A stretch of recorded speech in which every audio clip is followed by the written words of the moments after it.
మొత్తం వస్తారు. ఒక హీరోయిన్ వచ్చిందంటే మొత్తం బయటకు వస్తారు. నీ కులానికి ఏమైందంటే బయటకు వస్తారు. ఈ ధర్మానికి అయినప్పుడు మీరు ఎందుకు బయటకు రావట్లేదు? ఈ ధర్మమే కదా మీకు ఆచారం ప్రధానం. మీ తాతలు ముత్తాతలు పెట్టిన ధర్మమే కదా ఇది. వాళ్ళు ఎంతమంది త్యాగ బలమో ఇలా మనం ఉన్నాం. ఒక్కసారి ఆలోచించండి భగవద్బంధువులారా. కులం గొప్పదా ధర్మం గొప్పదా అంటే ధర్మమే గొప్పది. మీరందరూ వచ్చారు కదా ఇక్కడికి. ఏ దేవాలయంలో కులం అడగరబ్బా, గోత్రమే అడుగుతారు. లోకా సమస్త సుఖినో భవంతు. 175 దేశాల్లో ఒక భారతదేశంలో హిందూ ధర్మం మాత్రమే చెప్తుంది లోకా సమస్త సుఖినో భవంతు, సర్వే జనా సుఖినో భవంతు.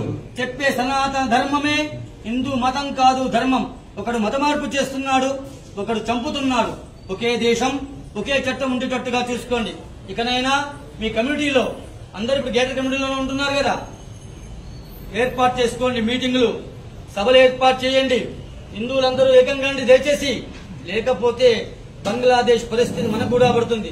పాకిస్తాన్ కథం, బంగ్లాదేశ్ కథం, శ్రీలంక కథం, ఆఫ్ఘనిస్తాన్ కథం. ఈ ఒక్క దేశం సమర్థమైన నాయకుడు ఉన్నాడు కాదా? సమర్థమైన నాయకుడు ఉన్నప్పుడే ఈ దేశం జోలికి ఎవరూ రారు. ఇది గుర్తుపెట్టుకోండి. అక్కడ ఇజ్రాయెల్ ఉంది, గుర్తుందా? చుట్టూ శత్రు దేశాలే. మనకు కూడా అలానే తయారే. భగవద్బంధువులారా, భావతరాల పిల్లల కోసం, చిన్న పిల్లల కోసం మనకేం కాదనుకోకండి. చాప కింద నీరులా పరమతం విస్తరిస్తుంది. చాప కింద నీరులా పరమతం విస్తరిస్తుంది. దయచేసి అర్థం చేసుకోండి. దారుణంగా చంపారు. చూశారో లేదా వీడియోలు?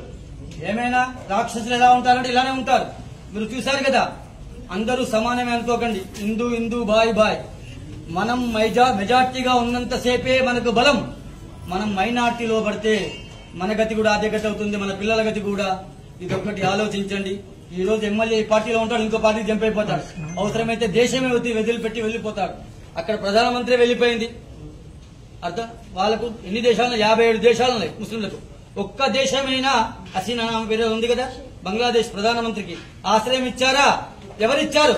కర్మభూమి, వేద భూమి, భారత భూమి ఆశ్రయం ఇచ్చింది. ఇకనైనా అర్థం చేసుకోండి. ఇది పెట్టే భూమే గాని తీసుకునే భూమి కాదు. సెక్యులరిజం ముసుగులో బతకండి దయచేసి. అందరూ బయటికి రండి. ఇంకా ఎన్ని రోజులు చంపబడతాం హిందువులం? ఎప్పటి నుంచి చంపబడుతున్నారో తెలుసా మీకు? మత మార్పిడులు. ఇది కూడా ఆలోచించండి దయచేసి. మీరందరూ ఏకంగా వస్తుందిగా ప్రార్థన. సర్వే జన. రేపు సాయంత్రం బంగ్లాదేశ్ హిందూ బంధువుల కోసం, అక్కడ చనిపోయిన వారి కోసం, అక్కడ అత్యాచారాలు చేయబడ్డ స్త్రీల కోసం భగవంతుని యొక్క అనుగ్రహం తీసుకొని రేపు సాయంత్రం మనందరం కూడా చిన్న ర్యాలీ తీద్దాం. ర్యాలీ అంటే శాంతిగా, ఎవరిని ఏమనొద్దు బిడ్డ. శాంతిగా హిందువులందరం ఏకమైతే ప్రపంచ దేశాలు భయపడతాయి. ఇది ఒక్కడే గుర్తుపెట్టుకోండి. ఆర్థిక వ్యవస్థ ఇక్కడే ఉంది. ఐఫోన్ నాకు అవసరం లేకున్నా నేను కొనుక్కుంటాను. అవసరమైందా? నాకు ఐఫోన్ అవసరం లేకున్నా నేను కొంటాను ఇక్కడ. అలాంటి ఆర్థిక వ్యవస్థ ఇక్కడ ఉంది. దీన్ని కాపాడే బాధ్యత అందరి పైన ఉంది. ఇది కర్మభూమి, వేద భూమి. ఇక్కడే వేదం పుట్టింది, కర్మ పుట్టింది. కర్మ భూమి కూడా ఇక్కడే. కంకర్ కంకర్ మే శంకర్ హే. ప్రతి ఒక్క రాయిలో అణువులో ఈశ్వరుని చూస్తాం. మనం ఒక చిన్న అమ్మాయిని కుమారిగా పూజిస్తాం, బాలగా పూజిస్తాం, ముత్తేజు సువాసనగా పూజిస్తాం. ఈ ధర్మంలోనే ఉంది. మీరు 10 మందికి చెప్పండి మన ధర్మం గురించి. మీరు 10 మందిని తయారు చేయండి దయచేసి.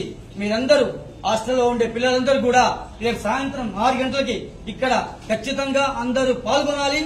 మన యొక్క సంఘీభావం భగవంతుని యొక్క మన దేశం మీద అలాంటి ఉపద్రవాలు రావద్దని కోరుకుందాం. అలాంటి దుష్ట శక్తులని సంహరించే శక్తిని మన ఆర్మీకి, మన జవాన్లకి, మన ప్రభుత్వానికి ఇవ్వాలని కోరుకుందాం. అందరం ఏకమై ఉందాం. భావితరాల పిల్లల కోసం మీరందరూ రావాల్సిందిగా ప్రార్థన. రేపు సాయంత్రం 6 గంటలకి మనమందరం కూడా దీపాలతో ర్యాలీ తీస్తున్నాం.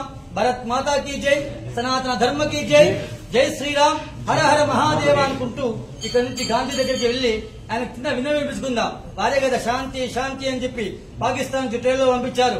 వారికి చిన్న వినయం వినిపించుకొని ఇకనైనా ఈ శాంతి